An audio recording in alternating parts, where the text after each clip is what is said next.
నమస్తే, welcome to CM today. నేను మీ మధు. ఆంధ్రప్రదేశ్లోకి కూటమి ప్రభుత్వం అధికారంలోకి వచ్చి ఆల్రెడీ 1 ఇయర్ దాటిపోయింది.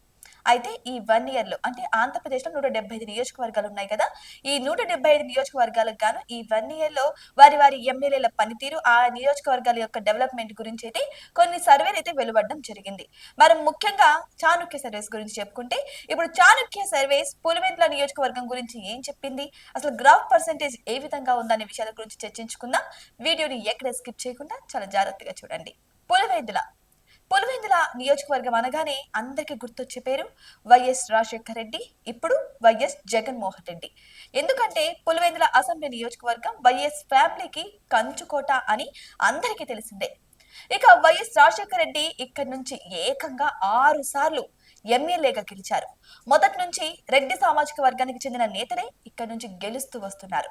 ఇక ఏపీ రాజకీయాల్లో పులివెందుల నియోజకవర్గానికి ప్రత్యేకమైన గుర్తింపు ఉందనే చెప్పొచ్చు.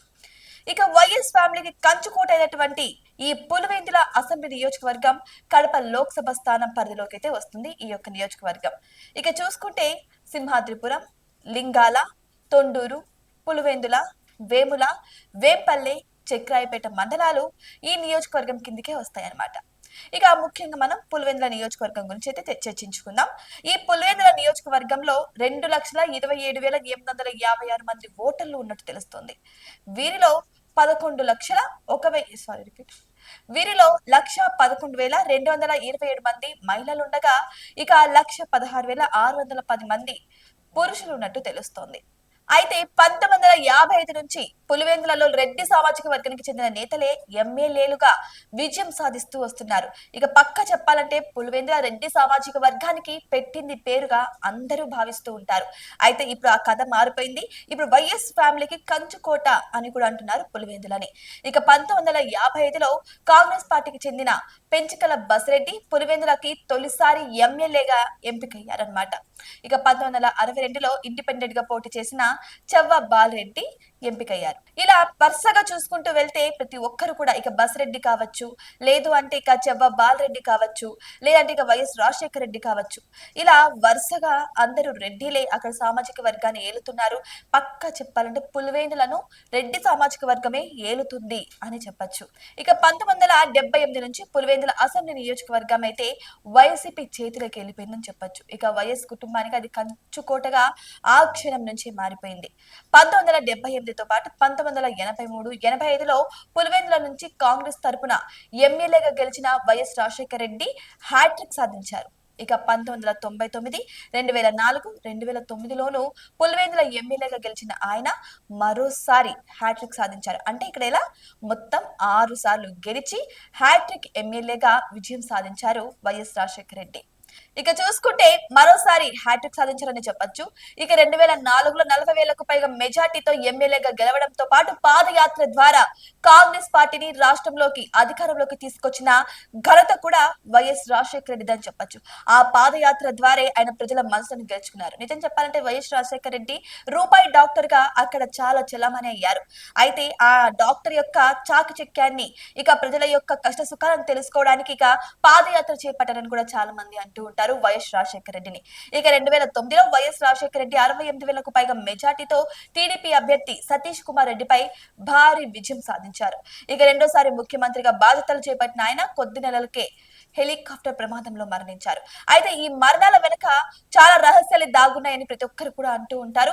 మరి కొంతమంది అయితే అక్కడ ప్రజలు, అంటే కడప జిల్లాలో కొంతమంది ప్రజలైతే అప్పటి కాలంలోని వైఎస్ రాజశేఖర రెడ్డి తిరుపతికి సంబంధించిన కొన్ని నిధి నిక్షేపాల గురించి, అక్కడ సంబంధించిన విగ్రహాల గురించి ఏవో అవకతవకలు జరిగాయని, దీనన్నిటికీ కూడా వైఎస్ రాజశేఖర రెడ్డి ప్రాతినిధ్యం వహించారని, అందుకే దేవుడు ఆగ్రహించి ఈ విధంగా చచ్చిపోయాడని కూడా చాలా మంది అయితే అక్కడ ప్రజలు చెబుతూ ఉంటారు. అంతేకాదు, అయితే ఇక్కడ మరికొంతమంది ఇక్కడ వైసీపీ సంబంధించిన వ్యక్తులు ఏమని చెబుతున్నారంటే వైఎస్ రాజశేఖర రెడ్డి మరణం వెనకాల కావాలని హెలికాప్టర్ ఇలా పేలిపోవడానికి కారణం కూడా కొంతమంది ప్రత్యర్థులని మరికొంతమంది అంటున్నారు, కావాలని చేయించిందని మరికొంతమంది అంటున్నారు.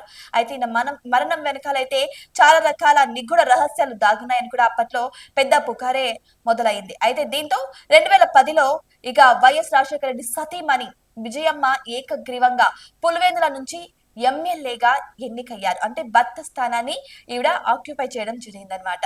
ఇక వైఎస్ రాజశేఖర రెడ్డి మరణం తర్వాత ఈ సింపతిని కూడగట్టుకున్న వైఎస్ జగన్మోహన్ రెడ్డి తండ్రి పేరుని మూటగట్టుకుని అంటే తండ్రి పేరు ద్వారా అంటే తండ్రి పేరుకి అంత ఇంత కొంచెం అంటే కొన్ని పథకాలు ప్రజల్లోకి వెళ్ళాయి కాబట్టి వైఎస్ రాజశేఖర రెడ్డి పేరు మీదుగా వైఎస్ కాంగ్రెస్ పార్టీ అనేది ఒక పార్టీని స్థాపించడం అయితే జరిగింది.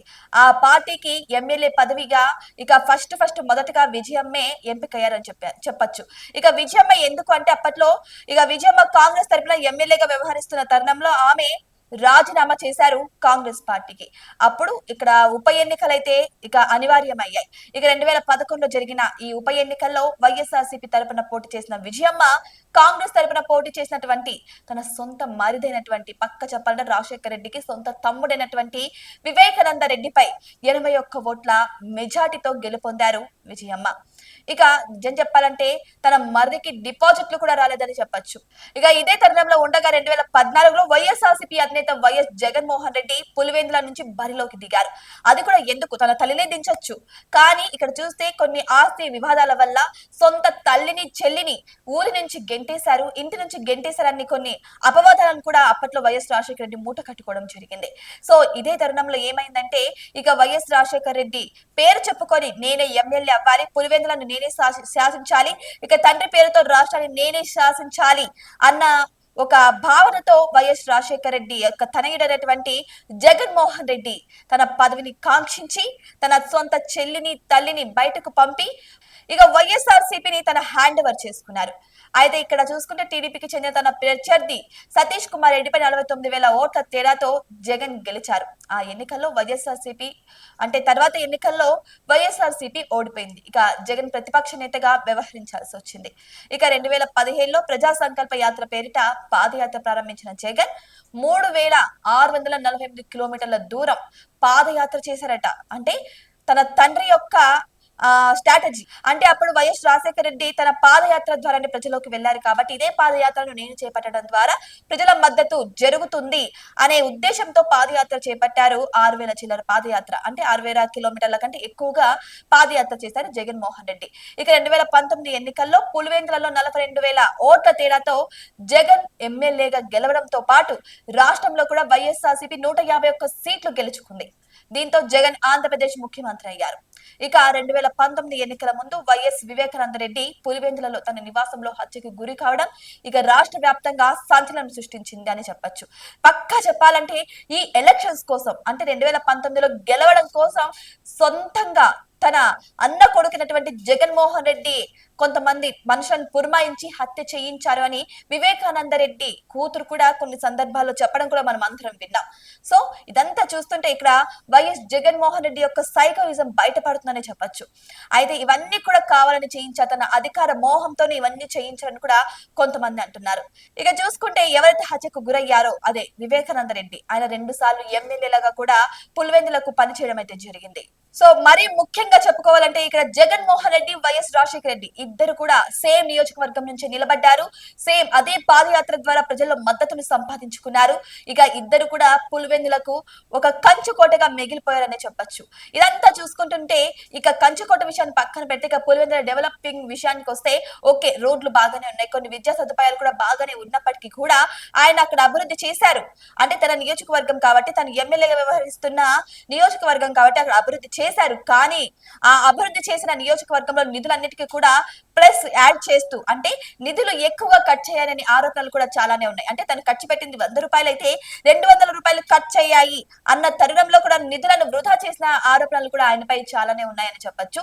ఇక చూసుకుని ఇదే తరుణంలో ఇక తండ్రి బాటలో నడిచినప్పటికీ కూడా వైఎస్ జగన్మోహన్ రెడ్డి కొన్ని ఆరోపణలు అయితే మూట కట్టుకోవడం జరిగింది. ఇక 2012లో కూడా ఆయనను సిబిఐ అరెస్ట్ చేయడం జరిగింది ఇదే ఆరోపణలతో. అంటే నిధులను దుర్వినియోగం చేశారన్న ఆరోపణలతో అయితే సిబిఐ జగన్మోహన్ రెడ్డిని అరెస్ట్ చేసింది. సో ఇక్కడ చూసుకుంటే నన్ను అరెస్ట్ చేశారు కాబట్టి నేను కూడా నా యొక్క అపోజిషన్ ని ఖచ్చితంగా అరెస్ట్ చేయించాలన్న ఉద్దేశంతోనే ఆయన 2019లో అధికారంలోకి వచ్చిన తరువాత కావాలని నారా చంద్రబాబు నాయుడిని అరెస్ట్ చేయించాలన్న విషయం కూడా చాలా మంది కళాఖండిగా వచ్చారు ప్రజలు కూడా. ఇక అయితే నాకు ఏం జరిగినా సరే దానికి డబల్ జరగాలి నా యొక్క అపోజిషన్స్ కి అన్న తరుణంలో అయితే ఈ విధంగా చేయడం జరుగుతుంది జగన్మోహన్ రెడ్డి. సో ఇవన్నీ చూస్తుంటే కూడా అందుకే ఆయనని సైకో మెంటాలిటీ అని టీడీపీ కార్యకర్తలు టీడీపీ ప్రత్యర్థులు కూడా కూడా అంటూ ఉంటారన్నమాట. సో ఇదే విధంగా ఇక్కడ డెవలప్ జరిగినప్పటికీ కూడా సొంత నియోజకవర్గం నుంచే ఎక్కువ లాభాన్ని చేకూర్చుకున్నారని కూడా చాలా మంది అంటూ ఉంటారు జగన్మోహన్ రెడ్డిని.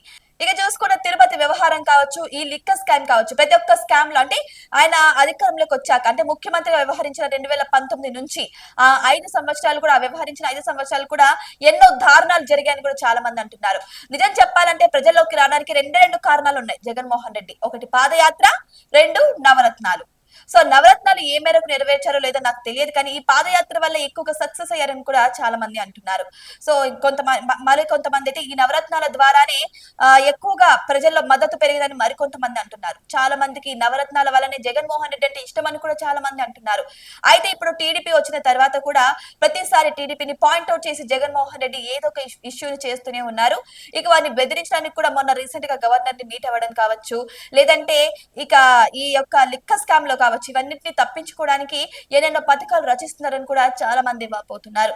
సో ఏదేమైనా సరే ఇక ఇంతకు ముందు సిబిఐ అయితే జగన్మోహన్ రెడ్డిని అరెస్ట్ చేయడం జరిగింది. ఇప్పుడు ఇదే తరుణంలో ఇప్పుడు జగన్మోహన్ రెడ్డి అరెస్ట్ కూడా ఖాయమని చాలా మంది చెప్పుకొస్తున్నారు. మరి పులివెందుల నియోజకవర్గంలో నిజంగానే జగన్మోహన్ రెడ్డి డెవలప్ చేశారా లేదా అన్న విషయాన్ని మరి మీకే మాకు చెప్పాలి. సో ఇక్కడ సర్వే ప్రకారం చూసుకుంటే ఆయన బాగానే డెవలప్ చేశారు. ఇక్కడ గ్రాఫ్ పర్సెంటేజ్ విషయానికి వస్తే అంటే చాణక్య స్ట్రాటజీస్ విడుదల చేసినటువంటి గ్రాఫ్ పర్సెంటేజ్ విషయానికి వస్తే ఆయన బాగానే నియోజకవర్గాన్ని డెవలప్ చేశారు అని 32%, అంటే అసలు డెవలపింగే లేదు, ఆయన పరిపాలనే బాగా లేదు అని 60% మంది అంటున్నారు. ఇక సరే ఇప్పుడిప్పుడే కదా వస్తుంది అంటే ఒకసారి ముఖ్యమంత్రి అయ్యారు కదా, ఇంకా కొన్ని అవకాశాలు ఇవ్వాలి. ఓకే, ఇప్పుడు పులివెందులలో కూడా ఇక 2 సార్లే కదా ఆయన ఎమ్మెల్యేగా పోటీ చేసింది. సో ఇంకా కొంచెం టైం ఇద్దాం అంటే ఒక నియోజకవర్గాన్ని డెవలప్ చేయాలంటే అంత ఈజీ కాదు కదా అన్న తరుణంలో కొంత సమయం వెయిట్ చేసి చూద్దామని అటు ఇటుగా చెప్పిన వాళ్ళైతే 8 మంది అయితే ఉన్నారు. మరి ఇక జగన్మోహన్ రెడ్డి గ్రాఫ్ చూసుకుంటే ఈ విధంగా ఉంది.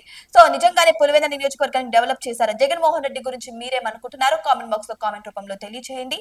ఇటువంటి మరిన్ని ఇంట్రెస్టింగ్ అప్డేట్స్ కోసం మా ఛానల్ ని సబ్స్క్రైబ్ చేసుకోండి. మీ నియోజకవర్గం ఎమ్మెల్యే గ్రాఫ్ పర్సెంటేజ్ గురించి తెలుసుకోవాలనుకుంటున్నారా? అయితే స్క్రీన్ మీద కనిపిస్తున్న నెంబర్ కి కాల్ చేసి మీ యొక్క ఎమ్మెల్యే గ్రాఫ్ పర్సెంటేజ్ అయితే తెలుసుకోవచ్చు. మరి మీ ఎమ్మెల్యే పనితీరు ఎలా ఉందో కామెంట్ బాక్స్ లో కామెంట్ రూపంలో మాతో షేర్ చేసుకోవచ్చు.